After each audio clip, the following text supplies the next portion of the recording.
उधर इंदौर में साइबर ठगी का बड़ा मामला सामने आया है। एक शातिर आरोपी ने फेसबुक पर खुद को आईपीएस अधिकारी बताकर महिला को प्रेम जाल में फंसा लिया। न सिर्फ शादी की बल्कि 19 लाख रुपए का बैंक लोन लेकर फरार भी हो गया।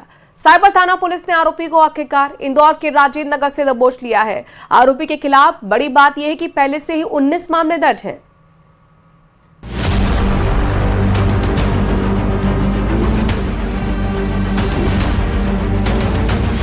फेसबुक पर नकली आईपीएस का जाल, लड़कियों को फंसाया, रचाई शादी, शातिर ठग का खेल खत्म।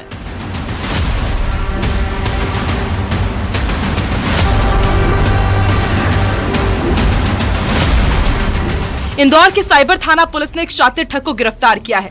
आरोपी अक्षत राज कोठारी ने फेसबुक पर खुद को आईपीएस अधिकारी बताकर कई लड़कियों को अपने जाल में फंसाया।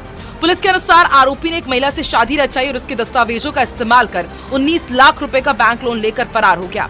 आरोपी पिछले 1.5 साल से अपना ठिकाना बदल रहा था। साइबर थाना प्रभारी हरिओम ने बताया कि आरोपी के खिलाफ साल 2024 में 420 और आईटी एक्ट के तहत मामला दर्ज था। पुलिस की तकनीकी टीम ने आरोपी की लोकेशन ट्रैक कर इंदौर के राजेंद्र नगर से उसे दबोचा। पूछताछ में सामने आया कि आरोपी के खिलाफ पहले से ही 19 मुकदमे दर्ज हैं। पुलिस अन्य थानों से उसका रिकॉर्ड भी मंगवा रही है, जिससे सभी ठगी के मामलों का खुलासा किया जा सके। तो हमने इसको इंदौर के राजेंद्र नगर इलाके से डिटेन किया था। उसके बाद में जो हमने टेक्निकल हमारा इन्वेस्टिगेशन था उसके आधार पर इसको डिटेन कर दिया और फिर यहाँ लाया, जिसको बाद में गिरफ्तारी डाल के पूछताछ करके और कोर्ट में पेश किया। पुलिस अब अन्य थानों से उसका रिकॉर्ड भी मंगवा रही है ताकि सभी ठगी के मामलों का खुलासा हो सके। इसलिए संदेश भी जाता है कि सोशल मीडिया पर सावधानी बरतना और किसी भी अज्ञात व्यक्ति पर तुरंत भरोसा न करना कितना जरूरी है। न्यूज़ 18 राजस्थान के लिए आकाश सेठिया की रिपोर्ट।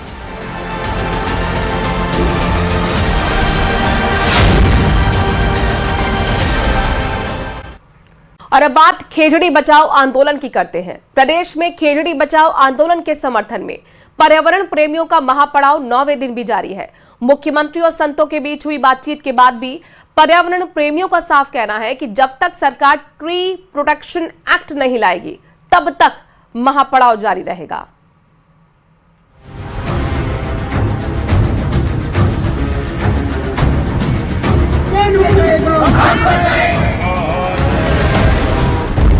खेजड़ी बचाने की ड्रंग तेज, पर्यावरण प्रेमियों का महापड़ाव 9वें दिन भी जारी।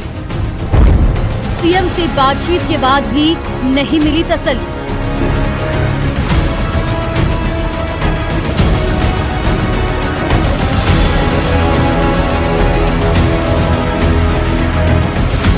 खेजड़ी बचाने के अभियान में जुटे पर्यावरण प्रेमियों को समझाने की सरकार लाख कोशिशें कर चुकी है, लेकिन अभी सफलता मिली नहीं है।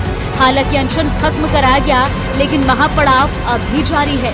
हालांकि सीएम से साधु संतों की मुलाकात के बाद भरोसा था कि आंदोलन को खत्म करा लिया जाएगा, लेकिन पर्यावरण प्रेमियों ने साफ कर दिया है कि जब तक ट्री प्रोटेक्शन एक्ट नहीं आएगा महापड़ाव जारी रहेगा। आंदोलन का नेतृत्व कर रहे रामगोपाल बिश्नोई का कहना है कि संतों ने आदेश को खारिज कर दिया है। रामगोपाल बिश्नोई की माने तो सरकार के आदेश के बाद भी सोलर प्लॉट से पेड़ों की कटाई नहीं रुकी है। खेजड़ी माता की खेजड़ियों की कटाई लेकिन वो रुक नहीं रही है। इसलिए हम कैसे विश्वास करें अभी सरकार जो है पर्यावरण के प्रति गंभीर है। इसलिए तमाम जो हमारी कमेटी ने बैठ के फैसला किया है कि जब तक किसी ठोस मुकाम पर नहीं पहुंचा दिया जाता है तब तक इस आंदोलन को हम जारी रखेंगे किसी भी हालात के अंदर।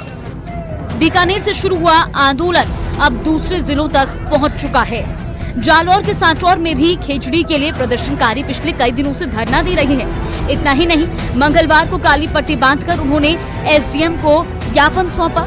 सभी की एक ही मांग है कि जब तक ट्री प्रोटेक्शन कानून लागू नहीं होगा संघर्ष जारी रहेगा।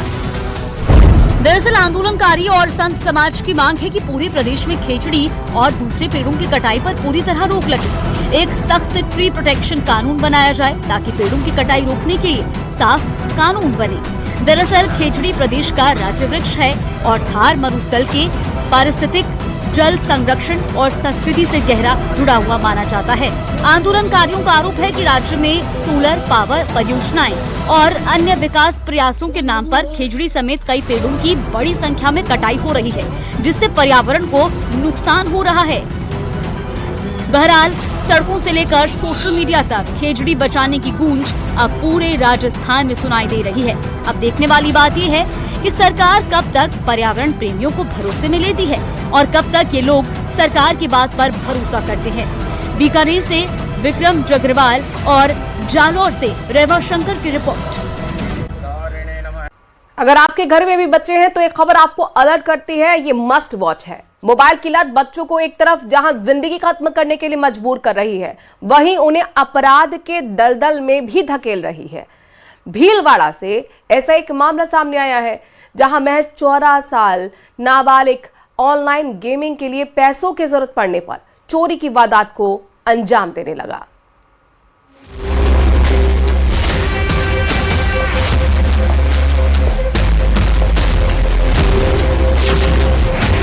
ऑनलाइन गेमिंग का नशा, नाबालिग चोर बना, पुलिस ने साथी के साथ धरा। कहते हैं नशा चाहे किसी भी चीज का हो खतरनाक होता है, फिर बात अगर बच्चों की हो तो मामला और भी संवेदनशील हो जाता है। भीलवाड़ा में जिस तरह एक 14 साल का बच्चा ऑनलाइन गेम के लिए चोर बना, वो बेहद हैरान करने वाला है।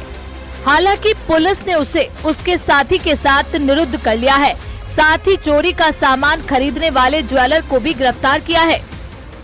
चोरी किए गए पैसों से ऑनलाइन गेमिंग करता था। 14 वर्ष का बच्चा जो ऑनलाइन गेमिंग के चक्कर में चोरी करने लग गया। जब उसके बाद दोस्तों को पता चली तो उसमें उसका दोस्त समीर हुसैन सोरगर, उसे गिरफ्तार किया गया, जिससे चोरी की वारदात स्वीकार की और इसने चोरी का सामान काना सोनी है एक ज्वेलर से, उसको बेचना बताया है, जिस पर समीर हुसैन सोरगर को गिरफ्तार करके 4 दिन के पुलिस रिमांड पे और काना सोनी को 1 दिन के पुलिस रिमांड पर लिया गया है और इनसे अभी अनुसंधान किया जा रहा है। मामला भीलवाड़ा के सुभाष नगर थाना क्षेत्र का है, जहां 20 जनवरी को विनोद कुमार नाम के शख्स ने विजय सिंह पथिक नगर स्थित मकान में चोरी की शिकायत की। शिकायतकर्ता के मुताबिक उसके 2 मकान हैं, जिनमें से एक रात के वक्त खाली रहता था। इसी मकान के पीछे लगी खिड़की खुली होने का फायदा उठाकर पड़ोस में रहने वाले नाबालिग ने चोरी की। पुलिस जांच में खुलासा हुआ कि नाबालिग पहले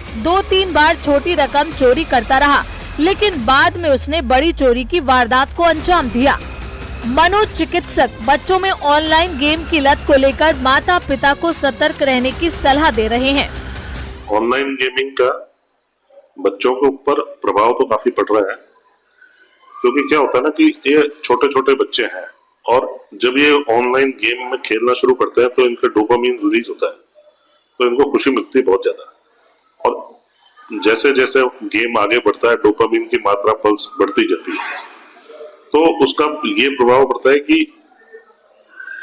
एक तो उसको छोड़ नहीं पाते गेमिंग को, और ये जितनी भी ऑनलाइन गेमिंग है शुरू में फ्री खिला के बाद में पैसे मांगते हैं, तो इन ऐप परचेस करो, तो बच्चों को पता होता नहीं, ये पैसे लगाना शुरू कर देते हैं। ज्यादा हो जाता है तो इनके अंदर चिड़चिड़ापन और गेम जीत हारते हैं तो और जुटाट होती है, गुस्सा आता है। और जब अब गेम की चूंकि लत लग रही है और खुशी उसी से मिल रही है, तो पैसे का जुगाड़ करने के चक्कर में कई बार ये चोरियां भी करने लग जाते हैं। हाल ही में उत्तर प्रदेश के गाजियाबाद में कोरियन गेम की लत की शिकार 3 नाबालिग बहनों ने 9वीं मंजिल से कूदकर खुदकुशी कर ली थी। वहीं भीलवाड़ा में नाबालिग का गेम की लत के लिए चोरी की वारदात को अंजाम देना सतर्क कर रहा है कि वक्त आ गया है जब माता पिता को सावधानी बरतनी होगी, वरना आने वाले वक्त में ये समस्या विकराल रूप ले सकती है। कहीं ना कहीं जो ऑनलाइन गेमिंग के जो इफेक्ट है बच्चों पे, स्कूली बच्चों पे, नाबालिगों पे और लोगों पे साफ नजर आ रहा है। ऑनलाइन गेमिंग के चक्कर में कई लोगों ने सुसाइड भी किया है, उनके जीवन भी बर्बाद हुए हैं और जो बच्चे हैं उन्होंने अब तो चोरी करना भी शुरू कर दिया है। हाल फिलहाल इस मामले में 2 लोगों को हिरासत में लिया गया है, एक नाबालिग को निरुद्ध किया गया है। वहीं जो पुलिस ने उसने अपील की है और हम भी अपील करते हैं कि माँ बाप अपने बच्चों के मोबाइल को देखें, वो क्या खेल रहे हैं, क्या डाउनलोड कर रहे हैं, कहाँ जा रहे हैं और किससे मिल रहे हैं, वो सारी चीजों पे, गतिविधियों पे नजर रखें। कहीं ना कहीं जो ऑनलाइन गेमिंग की लत है अब बच्चों के लिए, स्कूली छात्रों के लिए खतरनाक बनती भी जा रही है और उनको गलत राह पर ढकेल रही है। वीडियो जर्नलिस्ट संगू सनाटे के साथ राहुल कौशिक, न्यूज़ 18 भिलवाड़ा।